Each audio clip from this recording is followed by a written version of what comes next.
And salutations, everybody, and welcome to the CanUK podcast, the podcast done by fans, for fans of everything nerdy. I am your host, Lord X, and I welcome you to the show this week. And joining me, once again, it is none other than Izzy. Woo! Brock Lesnar. Oh man, How are that you video doing was this week, fun. man? I'm doing pretty good, man. Good. So, we've got one hell of a show to go over this week. Though rest aside, folks, we're not going to talk about Nintendo and Angry Joe because, oh, Jesus, everybody's been talking about those two for the past week. But what we do have to talk about is, well, we got a ton of news, and our topic of the week this week, we're going to take a look back at quarter one of 2015, and of course we've got the usual been playing, been watching, and maybe we've been reading something section. Never. So without further ado, let's just dive straight into the news. And Izzy, do you want to cover the first one? Because it's a big one. Yeah, that's a lot of news. It's pretty much a Nintendo Direct news roundup, as you called it here in the doc. So yeah, I'm just gonna go through these pretty quickly, and then I guess at the end we could discuss which one of these, stick out to us. First one here is Mewtwo is gonna be available for download on April 28th for those who registered Smash, both on the 3DS and the Wii U. They could download it for free on the 15th. I believe it's a couple bucks to pick the character up, if I'm not mistaken. You could buy it for one individually, or you could buy them both together and, save a few bucks on that. Moving after that, Lucas is going to be joining the Super Smash Bros. Wii U roster as a piece of DLC in June, which is cool to see that they're going to be doing DLC beyond Mewtwo. Next thing we got here is more paid DLC, but this time it's going to be costumes for the Mii Fighter characters in the game, featuring Legend of Zelda, Metroid, and Mega Man costumes. Some more Smash Brothers news is the Smash Brothers ballot to vote for future DLC characters, which is a terrible idea from what I've seen so far. Vote Randy Orton. Randy Orton, RKO out of nowhere. Yeah, moving forward, we could discuss that at the end. Wave 4 of Smash Brothers Amiibos is going to be released in May, and the Wave 5 and 6 will be coming out in July and September. So a lot of Amiibos coming out. Moving into some other news, Wii U is going to be getting Virtual Console for the N64 and DS. They've already got a few games up, I believe, for each of those platforms. Super Mario 64 is up for the N64. I don't remember which game they picked for the DS. Yoshi's Island. Okay, Yoshi's Island. So that's pretty cool. Moving forward, Mario Maker got delayed to September. It was originally supposed to come out within, the first half of the year. But seeing now that they delayed Zelda, it makes sense that they're delaying this. Yoshi's Woolly World is going to be coming out this fall, and it's going to be getting its own Yoshi's Woolly World branded amiibos that are super cute, to be honest. They look pretty cool. They're made out of wool, as the title implies. Then Splatoon is going to be released on May 28th, and it's also going to be having its own line of amiibos. And yeah, they've kind of jumped the shark on the amiibos at this point. They've gone all in. Pretty much. Codename Steam is getting an update to speed up the enemy turns, making that game, run faster and smoother for those people who don't have the patience to play through it. Puzzles and Dragons is going to be getting a demo on April 30th. Fatal Frame, the Japanese exclusive, is going to be coming to the fall. It's going to be coming, to the West this fall on the Wii U, which is really cool. Two new games are coming to the Mii Plaza, Zombie Game and something else, as you wrote here. I honestly couldn't remember. Yes, but those new Mii Plaza games for Street Pass, if I'm not mistaken. Fire Emblem If is going to be coming to North America in 2016. That's kind of a bummer, since that's going to be coming out pretty soon, if I'm not mistaken, in Japan. First real trailer for Shin Megami Tensei versus or Cross Fire Emblem, which pretty Woo! much looks like Persona. Animal Crossing Happy Home Designer with the Amiibo cards is going to be a brand new Animal Crossing game where you design homes for all the little characters in the Animal Crossing universe, and you're going to be able to get the Amiibo cards to bring some new creatures into your game. Still wondering how they're going to release that, if it's going to be on cart or if it's going to be digital. We'll see. Amiibo Tap, which is going to be using the Amiibos to unlock 3-minute demos for classic Nintendo and Super Nintendo games, which seems like a cool idea. And then one of my favorite things from all of this was the second Mario Kart 8 DLC is going to be releasing a month early at the end of this month on April 23rd. It's going to unlock more Amiibo costumes once they release the update for it. And they have another big update, and that is 200cc. Gotta go fast, as you wrote here in the doc. But yeah, that's a lot of stuff to talk about when it comes to the Nintendo Direct. I enjoyed it overall. There's a lot of, of the same things that we've known about in the past. There's nothing incredibly new in this. Besides, like the Smash Brothers related news. But I enjoyed it. I'm definitely looking forward to the new Mario Kart 8 DLC. That's probably my highlight from this. And Shin Megami Tensei Cross Fire Emblem is looking really good. I'm just wondering whenever that's going to, hit the West, which probably no time soon. I want to see, what they do now that Zelda's out of the fall. They really didn't go completely over that. They're trying to put, some stopgaps in between with Mario Maker and Fatal Frame. But we'll see if they have any surprises moving forward. And they're pretty sure their next will be in, June, sometime around E3. But what were your thoughts overall about the Direct? Yeah, like yourself, I really enjoyed it. Probably a little too much on the Amiibo front, talking about that, but otherwise, yeah, that was great. The Fire Emblem Cross Shin Megami Tensei game, that pretty much made me love this Direct, because we finally got to see some footage of the game, and oh my god, it looks awesome. Just that vibrant, colorful style, and it's an RPG, and a lot of people were thinking it was going to be, Fire Emblem style with Shin Megami Tensei characters, but it's the complete opposite of that, Mm-hmm. which personally I loved, because it's basically the Wii U's not getting Persona, so this is making up for that, I think, completely. Other than that, yeah, the Mario Kart 8 DLC coming early was an awesome news. Same thing with the 200cc mode. Looks wacky, but yeah, that's going to be great. And, Fatal Frame coming to the West, that's a great surprise in my opinion. Yeah, I'm definitely with you there. I actually never thought we would see this. No. Here with Nintendo's track record with Japanese releases. But now that they've got some holes in their lineup, I can see why they would do this. And I think it's cool that they're releasing it stateside. It was something I was interested in since I first heard about it, but I never looked too much into it because I just never expected it to happen, in all honesty. Yeah, speaking of things we never expected to happen, more Smash characters coming. Sakurai, I guess, gave in to Nintendo. Because, yeah, Lucas, that's cool. I mean, changing Ness's costume, that was hard work for them, I'm sure. But yeah, the ballot. I think the ballot was, a good idea for the most part, but like you said, we've gotten some sketchy things going into that. What's that one? The one in the house? What's that guy? I forgot that TV show on Disney Channel. Something in the house. Is it Crawl in the house? Corey? Corey? Yeah. It was some really stupid stuff, so. But yeah, vote for Randy Orton.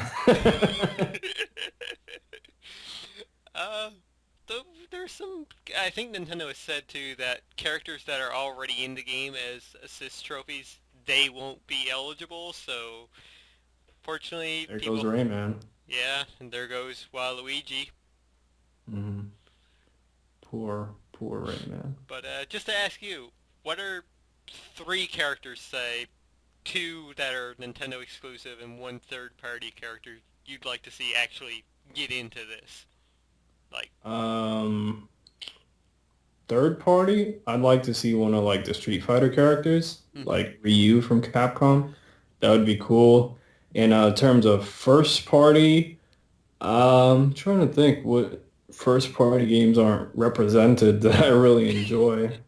Because they already got, the Donkey Kong, Diddy Kong, hmm unless they bring Cranky Kong. God damn it, Sakurai! Trying to look back at my Wii U, or trying to think of something. Let's see. They already got Sonic. Hmm. Maybe they bring in Knuckles. No, I think Sonic is enough. I don't need all the side characters. Trying to think of something like more obscure. Uh, can't think of anything off the top of my head of any characters that I would. Because I know they were talking like who was it? From Microsoft, Phil Spencer, about Banjo-Kazooie joining. hmm That'd be cool, but I don't know if that would realistically ever happen. Yeah. Hey, Um, Nintendo, help promote one of our upcoming games. yeah, I don't think that's gonna happen, but I don't know. It'd be cool to see. I guess they got everybody pretty much from their first party good to go, and I'd pick like two other people from like other Okay. companies that are associated with Nintendo. Well, games that were associated at least with the Super Nintendo hmm or the original Nintendo, like Simon Belmont from Castlevania would be cool as one of the characters. The character from Bionic Commando, I forgot his name. That would be Oh, a cool yeah. little addition. So some of those classic franchises that people grew up on the original NES with, or the Super Nintendo, would be cool to see. Yep. Well, personally for myself, I really hope Bayonetta gets into the game. Uh, Yeah, I didn't think of that because I don't see no chance of that happening. suddenly Smash becomes M-rated. Yeah. Shovel Knight would be a great one. Yeah, I'd go with that one. I've seen some people starting to vote for that. I've seen some people starting to vote for the Cave Story character, hmm which I find surprising. I didn't know that game had such a following, to be honest. Cave Story. I know it's been released like on multiple platforms, and there's been a bunch of different versions of the same game. So hmm we'll see what happens with new Smash Brothers characters. But to be honest, the latest Smash, it was a quality game, but it kind of fell flat for me. I don't know. I didn't play it much. Like I got really excited, then I started playing it. I unlocked all the characters, and after that, it was, that was it for me. Like I didn't go back to it. I don't know. Yeah, it's more of a party game. You need a bunch of people playing it. Yeah, That yeah. I goes guess for that's what any it is. Smash, I think, really in the past. And I wasn't like to the GameCube's life cycle. Just so you know, the call cut out there, so never heard anything you just said in the past, like, 30 seconds. Oh, okay. Sorry about that. Where did I leave off? Smash Brothers, right? That I was going into a Yeah. tangent about Smash Brothers. hmm Well, yeah. The original I thought was really cool. It was a really novel concept at the time, really fun. On the N64, I remember the classic commercial for it. It's really like one of the big reasons I bought it. hmm Then Melee came out. I never bought it until way late in the GameCube life cycle, which is kind of weird since that was pretty much almost a launch title. I believe it came out either at launch or a month after launch. Then when Brawl came out, I was really excited for that. And this one came out, and it's kind of, I don't know, it fell flat for me. I don't know. which is weird because I enjoyed PlayStation All Stars more than I enjoyed the latest Smash Brothers. I guess the story mode does help. Hmm. Yeah, the direct, like we said, was good overall. The amiibos coming out. No, Mm, no. I've already got Stop it. 2 pre-ordered. It's I managed to get Pac-Man and Charizard off Amazon. again, Ness. No, that upsets me because Ness was the one I really wanted.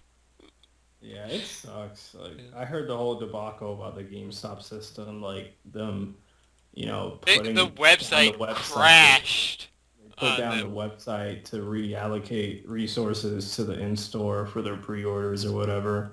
Mhm. It's getting really out of hand at this point. I'm happy I'm out of it. Like, Mhm.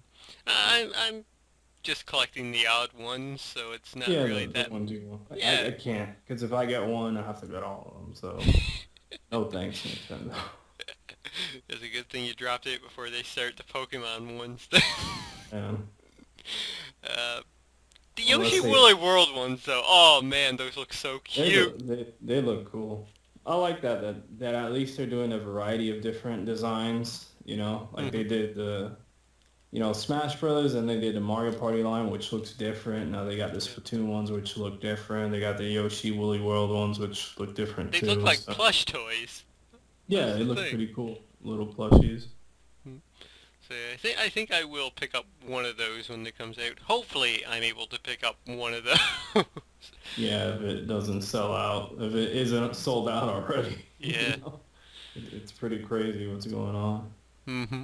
Let's see what else was here.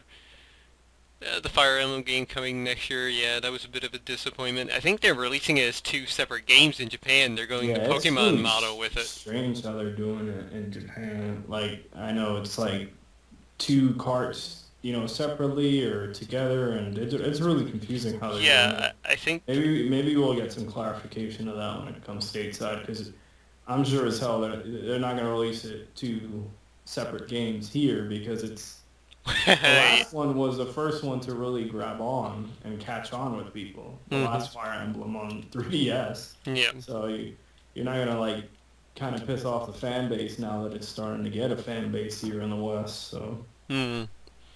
Yeah. Wouldn't surprise me though. I think what I was reading is that in Japan it's releasing as 2 separate cards, so you get the 2 separate storylines.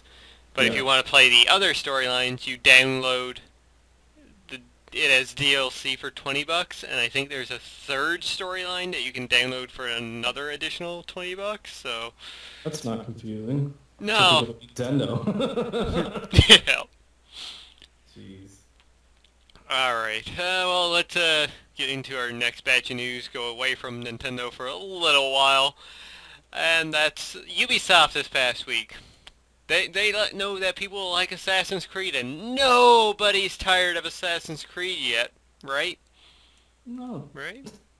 Well, good, because they announced 3 more games titled the Assassin's Creed Chronicles trilogy. Now, the thing is, this isn't your typical Assassin's Creed game. This is going the 2D style, or 2.5D. Think Batman Arkham Origins Blackgate style. Uh, so yeah, as previously revealed, the first Chronicle will take place in China, where players will experience the downfall of the Ming Dynasty. The remaining 2 entries, set in Russia and India, detail the aftermath of the Red October Revolution and Warning Sikh Empire, respectively. Climax Studios is handling development on this trio of titles in conjunction with Ubisoft Montreal. The games will feature a 2.5D perspective, each with their own distinct art style. And China will release for the PlayStation 4, Xbox One, and PC on April 21st in both North and South America, followed by a release in European territories a day later. The remaining 2 installments will release as separate entries sometime in the future, and they're going to be $10 a pop, so not too bad. Mhm. And the games actually, or from the trailer that they had, look, kind of interesting. Maybe Mhm. this is something that will refresh the Assassin's Creed series. Yeah, it's one of those series that I'm kind of done with at this point. Mm-hmm. It kind of ran its course for me. They really have to revamp it significantly, and not hating on this, which I think it's cool that they have spin-offs that are 2D. I think Mm-hmm. that's cool. Yeah. Um, What would be but cooler is if these are the only 3 Assassin's Creed games we get this year, and they take a year yeah, off to develop their next big one. yeah, which is not gonna happen. I'm sure within the next few months before E3, we're gonna hear about Assassin's Creed 5 or Assassin's Creed Transportation or whatever the fuck they're gonna call it. Because they always use some, I don't know what they're gonna call it. But yeah, I'm kind of done with the Assassin's Creed series at this point. I got burnt by that last Unity game. It was just more of the same. Yep. Alright, well, why don't you take our last gaming news story? So, last piece of gaming news here is Deus Ex: Mankind Divided has been revealed for the PS4. It's also going to be coming out on the PC and the Xbox One, if I'm not mistaken. Mm-hmm. But this is a sequel to Deus Ex: Human Revolution, which came out a few years ago at this point.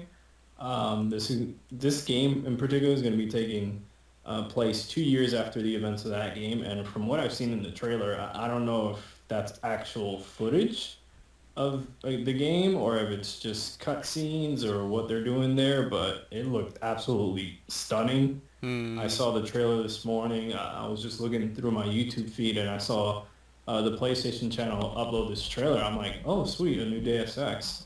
Mm-hmm. And then I checked it out. I was like, man, this looks gorgeous. I don't know if this is like a target render or this is how the game actually going to look, but it looks incredible. Hmm. I never got a chance to play Human Revolution, but I definitely want to at this point. I have it on the Wii U when they did like the Wii U remastered that had all those extra features, Okay. which also came out on 360 and PS3 at the time and PC, Mm-hmm. where they like revamped the boss battles. So it's definitely something I want to play.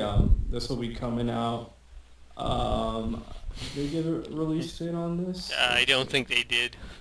It was just really like an announcement of it. Mm-hmm. So we'll see. I'm sure we'll hear more about this game at E3. Please be Um, excited. yeah. Dude, full of Square Enix. Uh, I know they are under aren't they under like the Square Enix banner now? Now Yep. that Eidos is owned by Square Enix, or Mm-hmm. whichever way that works. So, There, yep. so yeah, please be excited. Yeah, like yourself, I thought the trailer looked absolutely gorgeous, and yeah, I played a little bit of Deus Ex. What I did play was freaking awesome, and I do want to get back to that game at some point. But yeah, this trailer really excited me. It will definitely be a game that I will pick up once it comes out. Mm. And I'm pretty sure everything in that trailer was CGI because this is Square Enix. You got a good point there, but hey, if they could pull that off, it's gonna look incredible. Hmm. Yeah. Now, I'm sure the game's going to look beautiful anyway. The last one looked beautiful, and that was on PS3, so. Mm. Alright, so I guess we can dive right into our movie news this week. No quick fire round, mostly because I was lazy. So let's get to the movie news, and the first bit of movie news, this came out on April Fool's Day, but was no joke. Deadpool R rating confirmed by Ryan Reynolds, and Deadpool. Fuck yeah! Yep, this is what had to happen. Yep, Honestly, the movie was not gonna live up to its potential it if was you know. PG-13, yeah. So now we know there's going to be blood, there's going to be swearing, there's probably going to be a bit of nudity wrapped into Mhm. there at some point. And EB Games is calling me right now. So if you can hear my phone in the background, I do apologize. Look uh, it up. They got your amiibos. no, Xenoblade's out tomorrow. That's what that is. Oh, that's probably what it is. Yeah. Xenoblade. hmm So yeah, the R rating is going to be friggin' awesome for that movie. The way they did it too was really clever, in my opinion. No, I didn't see it. They had some sort of, trailer, video clip, something like that. It was done up like a fake interview for one of those Talk movie shows or talk something. shows. Yeah. Yeah.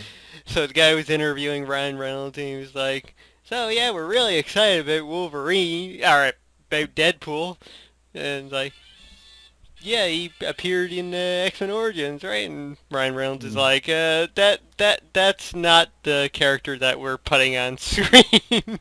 And the guy goes back, I also heard that it's going to be family friendly. And Ryan starts talking like, well, I wouldn't necessarily say that it's family friendly. And the guy cuts him off, going like, it's good that you're doing this because there's potential for spin-offs and toys and whatnot, and in the background you see Deadpool walk by, who is Ryan Reynolds in costume for Yeah. this, walk by, and he walks back over and he's got this like camera or some big chunk of like studio equipment in his hands, and he whacks the reporter with it and goes, "Fuck you, Slater." Then you get the Deadpool logo pop up on screen, and you hear Deadpool in the background going, "April Fools, Deadpool will of course be rated R." That's pretty cool. Yeah. So yeah, cannot wait. And I think we have Kingsman to thank for this, another comic book movie that Fox put out recently that was rated R, so that did Hmm. extremely well. So I'm guessing they're, you know, letting this ride as a rated R movie. Yeah, it's pretty cool. hmm That's the way it should have been from the start, but I could understand why they were hesitant to do it. hmm But yeah, moving on into the next bit of movie news, and that is the 1998 classic Disney film Mulan is going to be getting a remake, and it's going to be a live action remake.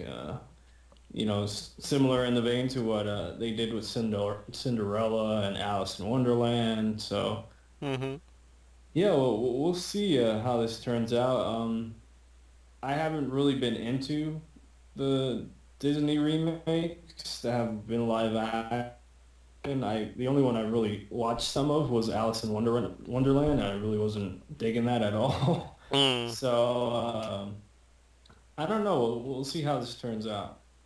hmm Yeah, I'm looking forward to this. I really enjoy Milan's up there as one of my favorite Disney animated movies, so I am quite interested into this, but the one thing about this that really caught me off guard is when they said the classic Disney film Mulan from 1998. It's like you're calling that oh fuck, I am old. I Yeah, am I old. didn't realize this movie came out that long ago until I read this.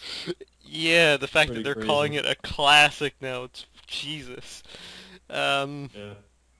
Also going with the live action stuff, they did announce that they're doing a Winnie the Pooh live action movie, and I think Oh, today news came out that they're going to do a Pinocchio one. So I what wonder. the hell's next? Aladdin, Lion King, like Oh fuck! Lion King. I would love to see Lion King done in live action.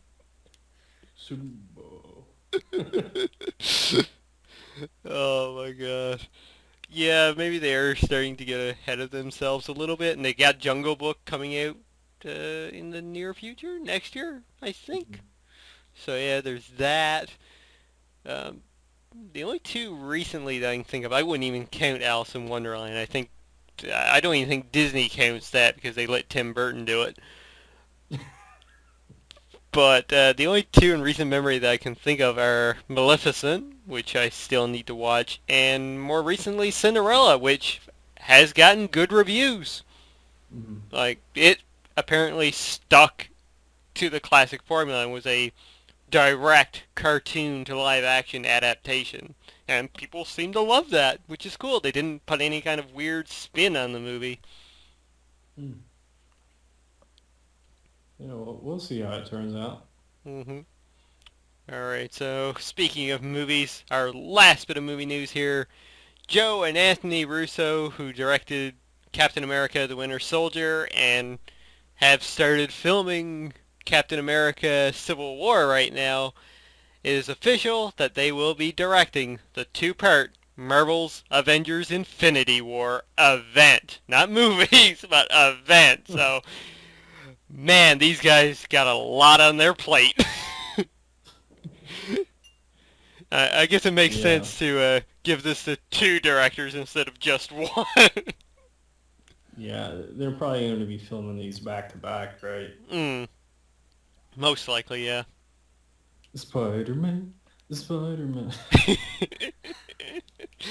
So this is cool. Like, that. I think this is a fantastic choice for them to get these two guys to do it, because they did a marvelous job with the Winter Soldier. Mm-hmm. And still haven't seen it. Everybody, please go to Twitter at Israel Pacheco89 and force him into watching the Winter Soldier. Just tweet at him non-stop. Watch Winter Soldier. Guardians. And Guardians of the Galaxy. Yes, more importantly, get him to watch Guardians of the Galaxy. I think my dad bought Captain America. I'm not sure. I'll go check later. So yeah, I think it's a great thing that they've got these two to do it.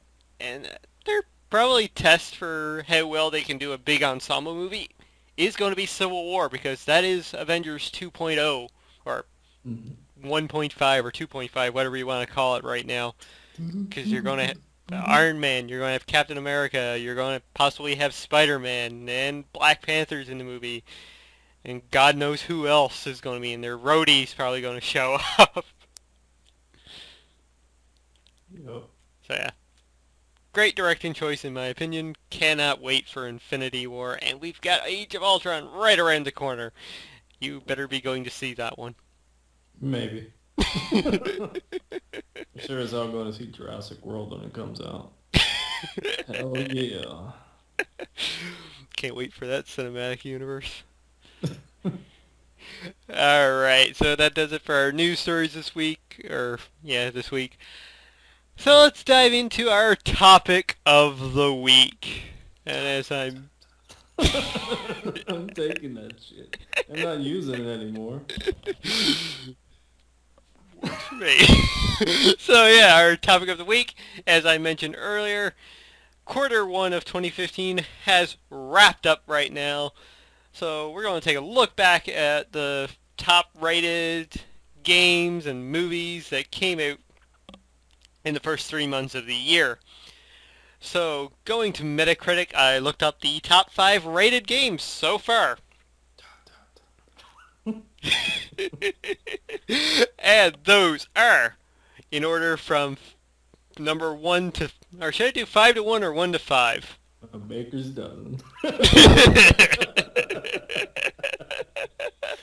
Whichever you want, man. Alright, well, let's count down from 5 then.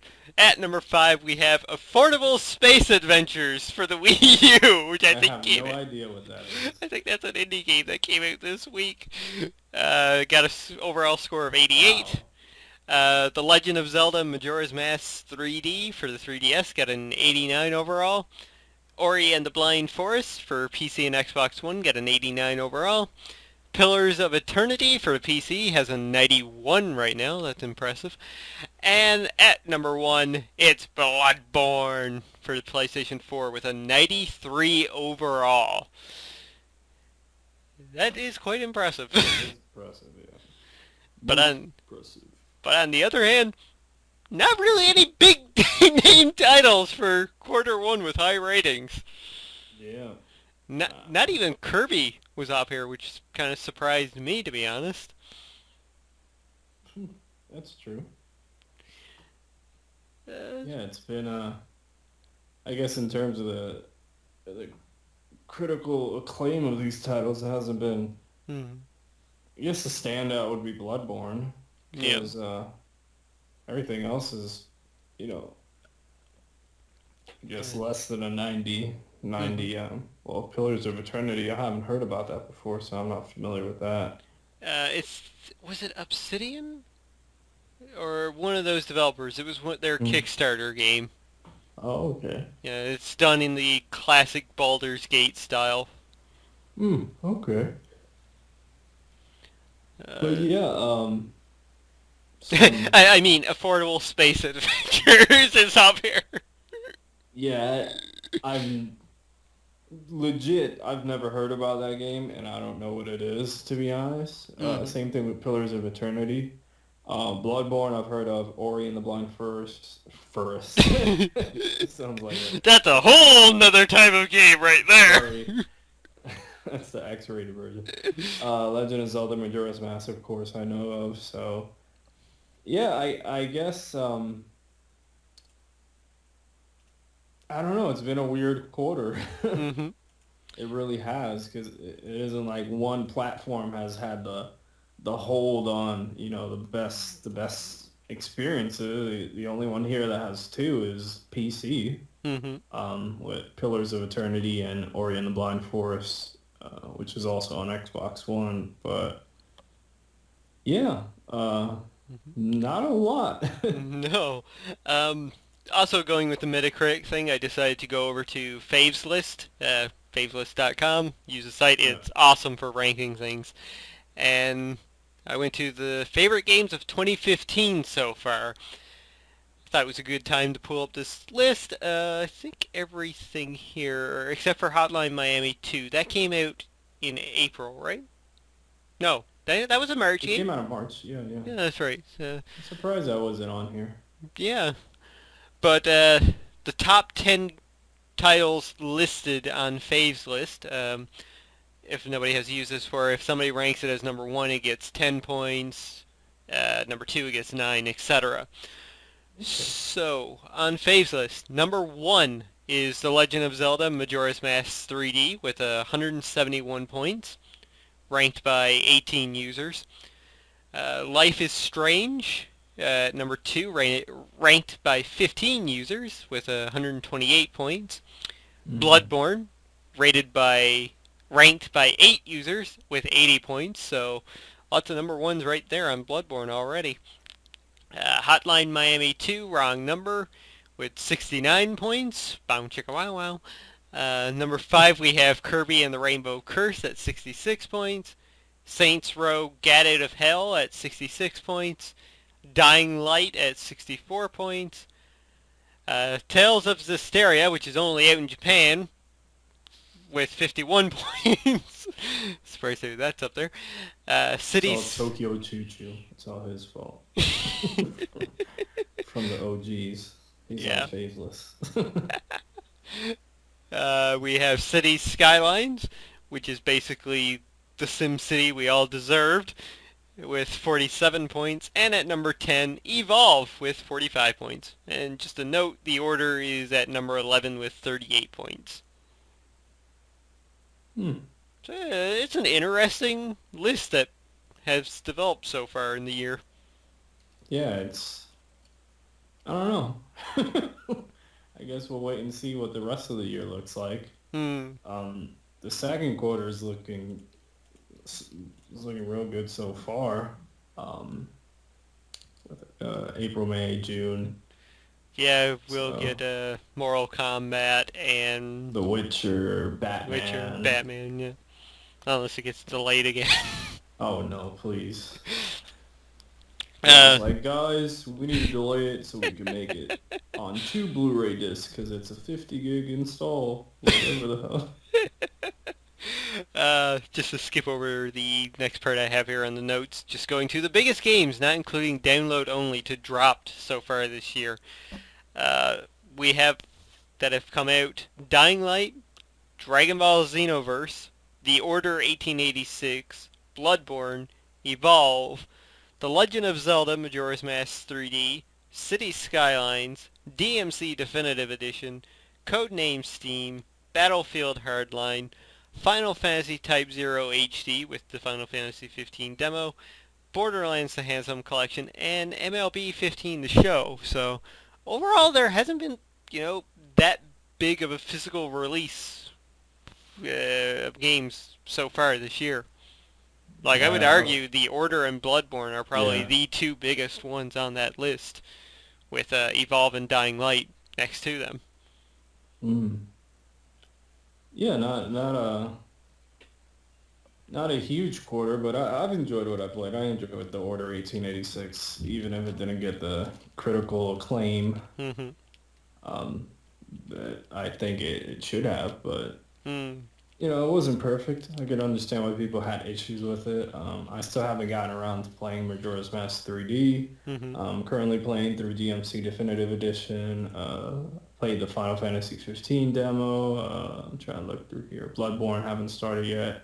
I did not like Dragon Ball Xenoverse. I got rid of that game. Um, yeah, I haven't really played any of the other stuff like Evolve or Dying Light, which I've heard is a fun game, but it Mm. isn't anything out of this world. Yeah. Yeah. For me, that's a budget title once it drops. I can see that dropping relatively fast. Yeah. I guess the standout would be Bloodborne, pretty Mm-hmm. much, Yeah. out of this quarter, which is surprising to think it's gotten the critical response that it has. Mm-hmm. To be honest, because what I've heard from everybody is that it's super frustrating. Mm-hmm. Like I got a buddy, he bought it, he kept trying to play it, he sold that shit. He was so mad. Like he's like, I'm done with this. He's like, fuck this game. Yeah, I that's the sold it. that's the thing about Bloodborne. It will weed out people within the first, say, 3 hours of the game. Yeah. Because the first intro, it's hard, like right off the bat, and if you don't put the time into it, well, you're going to quit. Over on Yeah. IGN, I'm not sure if you've listened to the latest podcast Beyond yet. No, I haven't listened to him since Greg and Colin left, so it's Aw, been a while. you should. It's still really good because they've had Brian Altano on there almost every week so far. Actually, he has been on there every week so far. But he was talking about it like, hey, we picked up Bloodborne to begin with, started that night, and he was dying so much. He got frustrated. He stopped, and he went onto the Beyond Facebook group, I think he said, saying like, he Mm. can see why people like it, but he's not sure if it's for him and whatnot, and just gave a little rundown of his first experience. And Mm. people pushed back at him, saying like, you shouldn't give up onto it. You should, like, they gave him a couple of tips what he should do, and Mm. he's talked about going back to the game, doing those tips, leveling up his character, and then like owning the first two bosses, and from that, Bloodborne has actually developed into his favorite game so far this year. Mm. So it's like if you stick with the game, you could actually like really, really appreciate it. Yeah, I've already got like my mindset when I finally play it of how am I gonna play it? Like gather all those. What is it? The blood. What Blood was it Echoes. called? Blood echoes and like I guess backtrack and upgrade my equipment before I die. Because Mm-hmm. I've heard that that's like a point like or a tip to if you think you're gonna die, just backtrack Yep. and spend your points and upgrade your character, even if it takes a while for you to go back Mm-hmm. to do that anyway, Yep. instead of just losing it. Mm-hmm. And I'll say right now, I'll be talking more about Bloodborne later, but it's a great game I found for like listening to podcasts while playing it. Probably not right off the beginning because you'll want to like hear everything in your environment. Yeah. But I'm to the point now where it's like a great game I can find I can grind at while I'm listening to podcasts, so that's helped for me getting through it. And it's one of those games you definitely want to look up tips and tricks about to help you through the game. Even a walkthrough does help and really doesn't sway you that much from enjoying the game at all. Still there? Yeah, it seems Okay. like the call dropped for a little bit. Okay. I wonder how this file is going to be then. Probably have three different files to put together for this Yeah. podcast. But yeah, Bloodborne, I think, well deserving of that 9.3 overall on Metacritic right now. hmm I really want to try out Ori and the Blind Forest. Hmm. Probably pick it up soon. Yeah, now that you have a good PC to run it. Yeah. I really, really like the art style. Hmm. So Yeah. I check it out, but I already got fucking 20 games to play on Steam. That'll be a whole other conversation towards the end of the show, but Hmm. Alright, so, well, that does it for the games that come out so far this year. going into movies now. Once again, went over to Metacritic, found out what had, the highest ratings so far.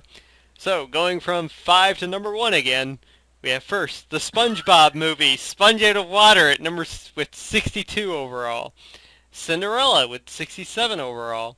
Furious 7 with 67 overall. Paddington with 77 overall. And the horror movie... Stupid fucking bear. And the horror movie It Follows with 83 overall. Now, movies are going to be criticized a lot more than games. You're going to get way lower expectations on these. But there hasn't been anything big out so far this year. At all. I haven't seen any of these. I'll probably see Furious 7 eventually, but yeah, I haven't seen any of these. Mm-hmm. So I think the only movie that I've seen this quarter has been Chappie. Mm-hmm. That was the only thing I saw. Yeah, I've seen Chappie and Kingsman so far this year, and Taken 3. Mm-hmm. Alright, so popping back over the faves list again for the favorite movies of 2015 ranked on there. We have at number 10, Justice League, Throne of Atlantis. Oh, that actually did come out this year. Okay, saw that too. With 17 points. Cinderella with 17 points. Number 8, we have Ex Machina with 19 points. Number 7, we have Project Almanac at 19 points. Number 6, we have Focus at 19 points. At number 5, we have Jupiter Ascending. Surprised that made it into the top 10 for people, with 23 points. The SpongeBob movie, Sponge Out of Water, at number 4 with 24 points. People really love that movie, apparently. Chappie at number 3 with 27 points. Taken 3 at number 2 with 28 points. And at number 1, we have Kingsman, The Secret Service, with 79 points. Mm-hmm. Which, in my opinion, that's it's a toss-up between that and Chappie for me for best movie so far this year. Mm-hmm. Alright, so the last little thing there, I guess we already covered what our favorite games and movies were, so... yeah. Granted, we never covered downloadable titles or anything, so what's your favorite game so far this year? That you can think So of. far that I've actually played through has been The Order, to be honest. Everything else I've kind of played here and there, and I haven't completed it. The Order has been the only game that I think I've completed. I've tried playing other things, and I've just, started and stopped. Mm-hmm. So I'm sure that'll change once I finish, like, Hotline Miami. That'll probably take over The Order's spot. But, yeah, that's it for me. In terms of movies, Chappie was disappointing, to be honest. It had like a very... Go on. It had like a very, very weird... I don't know. It was just like... There was like some like deeply emotional sections and like, like profound shit. And then there's like the gangster robot. Like it just, it felt weird. Like, I don't know. I don't know. It kind of lost its focus for me. Like I thought District 9 was, like a very, profound film while still being entertaining and funny. But Chappie kind of went too much into like Transformers type of territory of corniness. So I don't know. So I'd have to say my favorite movie has actually been a documentary I saw, and that was the Sheik, the Iron Sheik's documentary. That was really good. Really enjoyed that. Cool. Jabroni.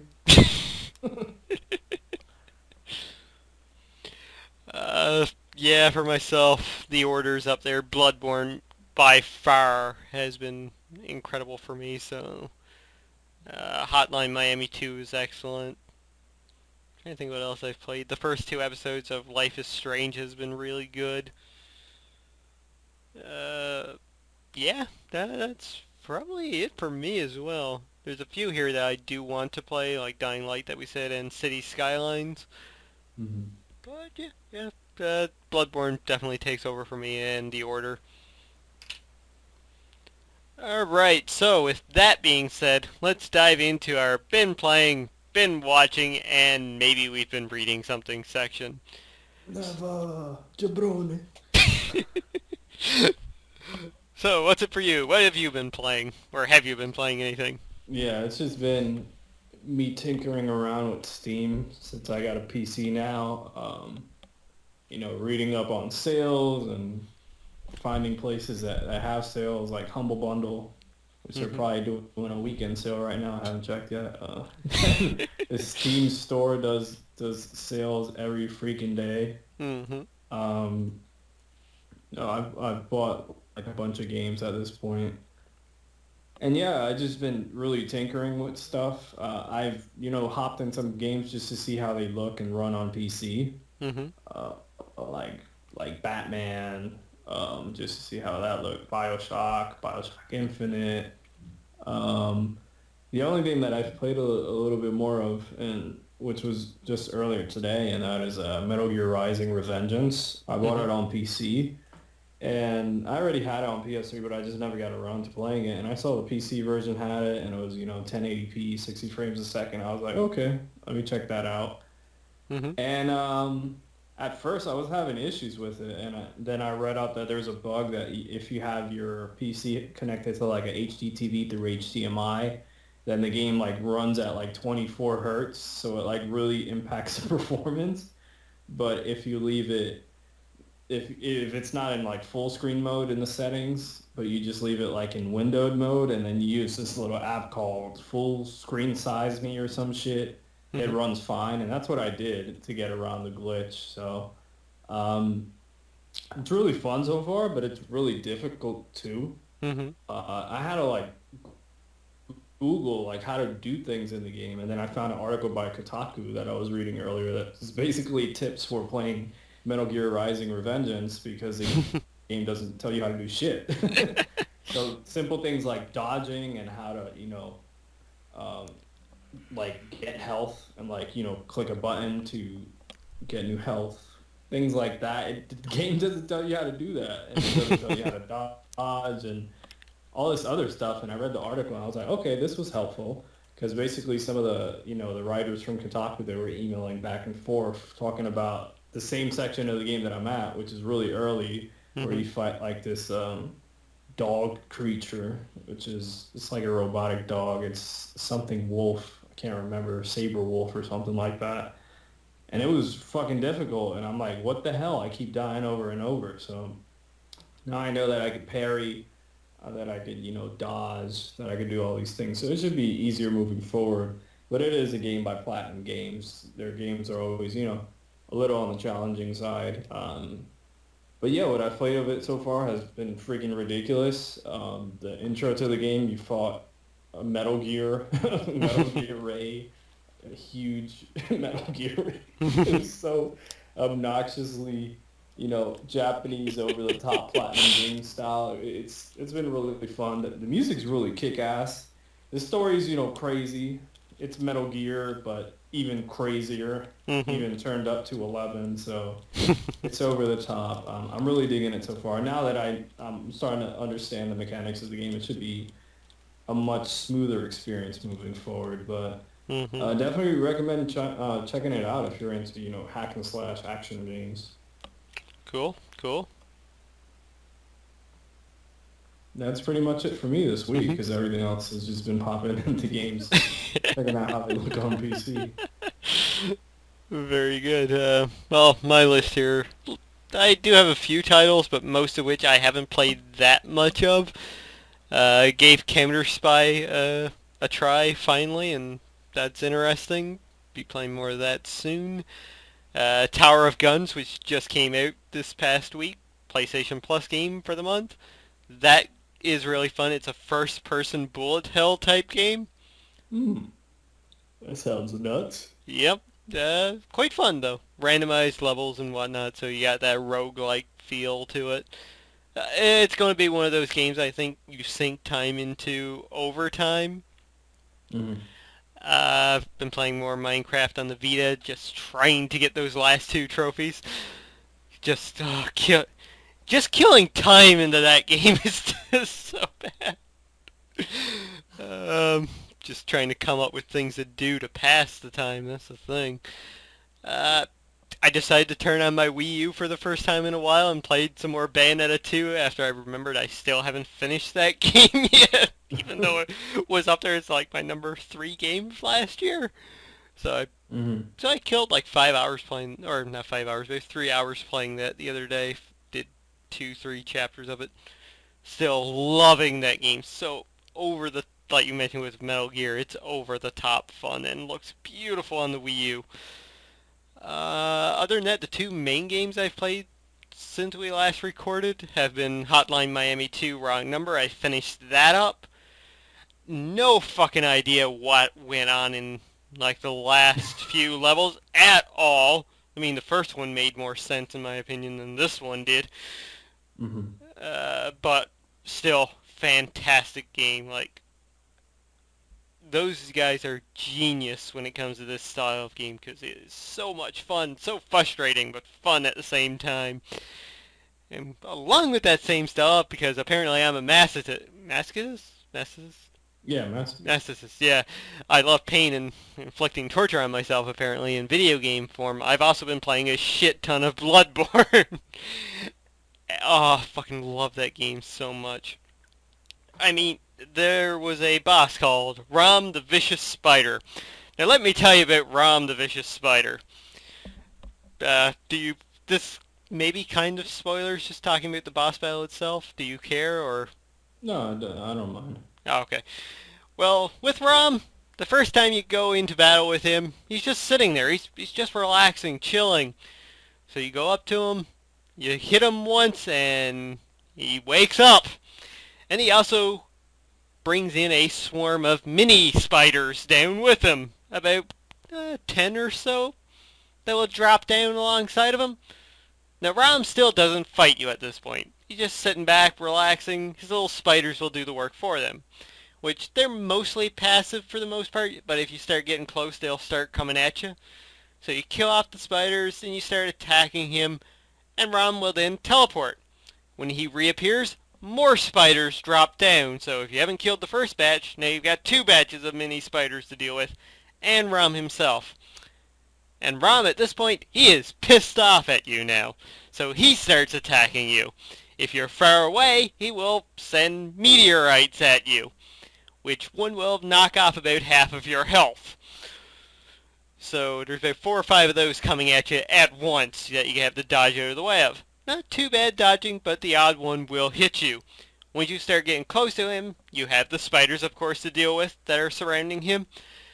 And he will start to flip on his back and summon meteorites up from the ground in certain places to attack you. Or he will start thrashing back and forth, which can hit you and knock you down onto the ground. Or he will cause like a little impulse blast that will knock you back and nearly take off all of your health. Depending on what level you are, of course, it could be a one-hit kill that knocks you back. I fought Rom about 25 times, over and over again, dying repeatedly. Go back, level up some, go back to Rom, and die again. But I finally did beat him, and when I did, it was probably the most satisfying experience I have ever had. The same can go with every other boss in Bloodborne, which, you know, you die 4 or 5 times at. It gets frustrating as hell. You can either just give up give up on the game for a while, come back to it like an hour later or a day later, try again, maybe succeed and feel that great victory, or go off, level up, come back and fight again. But that's the thing about Bloodborne's bosses. There's 2 satisfying things about them. Either A, like I just mentioned, you die like 20 times at them, then you beat them, and you're like, yeah, I finally did it, I finally accomplished this. Or you go into a boss battle and you wreck the boss the first time you try. You feel like a fucking badass that way. And that's the satisfying thing about Bloodborne, just that trial and error, like being pushed down, but then you fight back and you actually win. there's nothing more satisfying than a Souls game, and Bloodborne, Mm. it's up there as one of the best, and the combat feels better. It's a little bit faster paced. Uh, the changes to the combat are pretty good. In Dark Souls, you could fight with a sword and shield, so you take hits and you try and parry with the shield. In Bloodborne, you don't get Oh, Bloodborne. uh, Roman Reigns gets a lot of sex.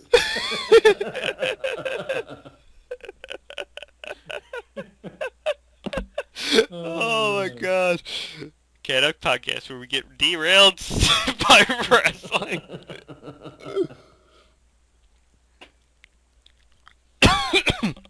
Oh, fuck. Oh, that went the wrong way. That's what she said. But yeah, the combat in Bloodborne, so good. In this one, you use a gun to parry your attacks, so there's a brief moment in enemy attacks where you can shoot them and it will stagger them. Then you can do like a one-hit attack, or a little cinematic attack, I guess, whatever you want to call it, where you can take like a decent chunk of said enemy's health. And it works on the bosses too. As far as I know, every boss and every enemy has that little brief moment where you can shoot them and get a good parry attack in. So I recommend Bloodborne so much. It is well deserving of that 93 overall on Metacritic. Sweet. Alright, so have you been watching? You been watching anything since we last chatted? Yeah, I actually got back into The Walking Dead. A show that I've kind of swore off. I was like, yeah, I'm not gonna watch that anymore. And then I was just bored. What was it, yesterday? Because I've had like 2 days off in a row. Mm-hmm. I was like, oh, let me catch up on Walking Dead. So I figured out which was the last episode that I had seen of season 4. And then it was like episode somewhere close to 10. So I went back and I started watching it and I wrapped up season 4. I haven't watched season 5 yet because that's the one that just wrapped up. I almost bought it on Amazon Instant Video. Mm-hmm. But then I was like, I got the comic book convention in a few days. I don't want to spend any more money on that. Oh, yeah. Just save my money for that. So I probably will eventually buy it on Amazon Instant Video to catch up on season 5. But what I saw of it's weird. Like I was watching season 4, and once again I was like, fuck this show. It's just depressing. There's no hope. There's nothing. And then I shut it off. And then like a few minutes later, I was like, yeah, I'm gonna finish up the season. It's like the relationship that you got with Bloodborne, and you're like, oh, fuck this game, and then you're like, yeah, I want to keep playing it. Like it was kind of that situation. So yeah, it was really good. Season 4 wrapped up really well. I'm interested to see where they go with this, the city. I don't know, city or town, whatever you want to call it, of Terminus in season 5, since I haven't seen any of the episodes. But looking forward to checking that out. That's pretty much it, besides, the usual wrestling that I watch. Mm-hmm. Yeah, for me, it's pretty much the usual, the superhero stuff that's on TV. Agents of S.H.I.E.L.D. being awesome, Flash Arrow being awesome. Better Call Saul, that wrapped up this past week, and that was incredible. The first season of that, highly recommend that anybody go watch it. Especially if you loved Breaking Bad, you'll really enjoy Better Call Saul. It's more of a dark comedy, like there's more humor to it, but you get that really high dramatic effect to it as well. Other than that, the only other standout thing I watched this past week was Sin City: A Dame to Kill For, which popped up on Netflix. So How was that? it was alright. Yeah, I would say alright. It was kind of like too late at this point. Yeah, exactly. It was fun seeing Mickey Rourke back as Mac. Yeah, I think that's right, Mac. Yeah, it was fun seeing him back, and Jessica Alba was hot as ever. Still, though, Sin City, for the name that it has, it's the only city I know where the strippers actually don't get naked, so... To be honest though, the strip club in the movie, not a single fucking boob to be seen at all. So what's up with that? But yeah, like you said, it's a little too late for this movie when it came out. I actually see now why it was only in my theater for like 1 week. Mm. Yeah, it took him like almost what a decade for this movie to Yeah, come out, right? The sequel. That's yeah. crazy. So, it was alright. It's on Netflix, at least here in Canada. I'm not sure about the US or international ones, but if you see it on there, maybe worth a viewing. I watched it while think I was playing Minecraft at the time, so I was doing Mm. something and watching it in the background. It was alright for something like that. Yeah, Alright, it's not bad. I'll probably check it out. Mm-hmm.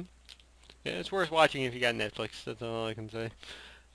Been reading. Been reading anything? No. No, me neither. Okay, moving on to shameless self-promotion.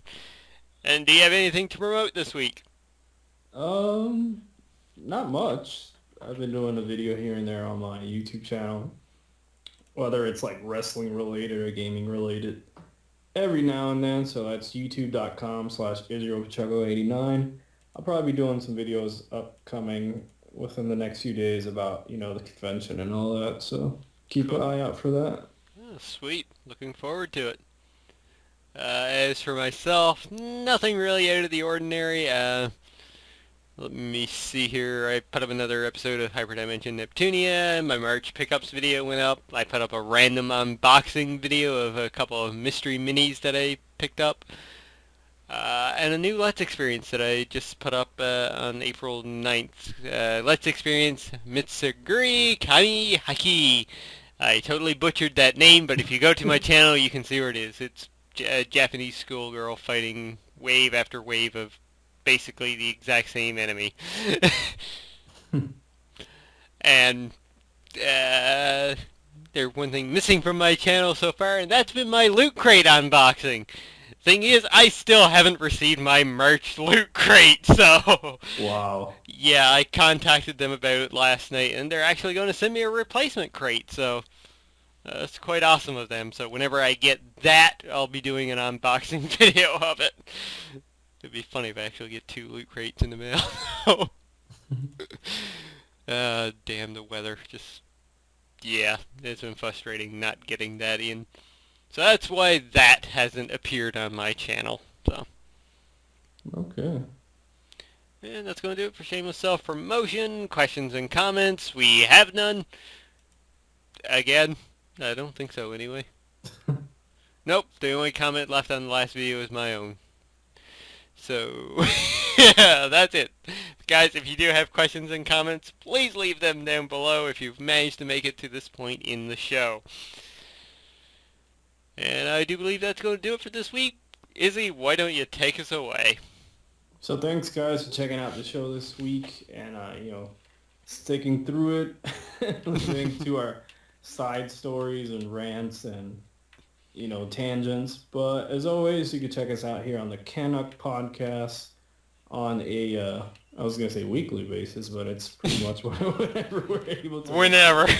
So we're semi-weekly, monthly, whatever.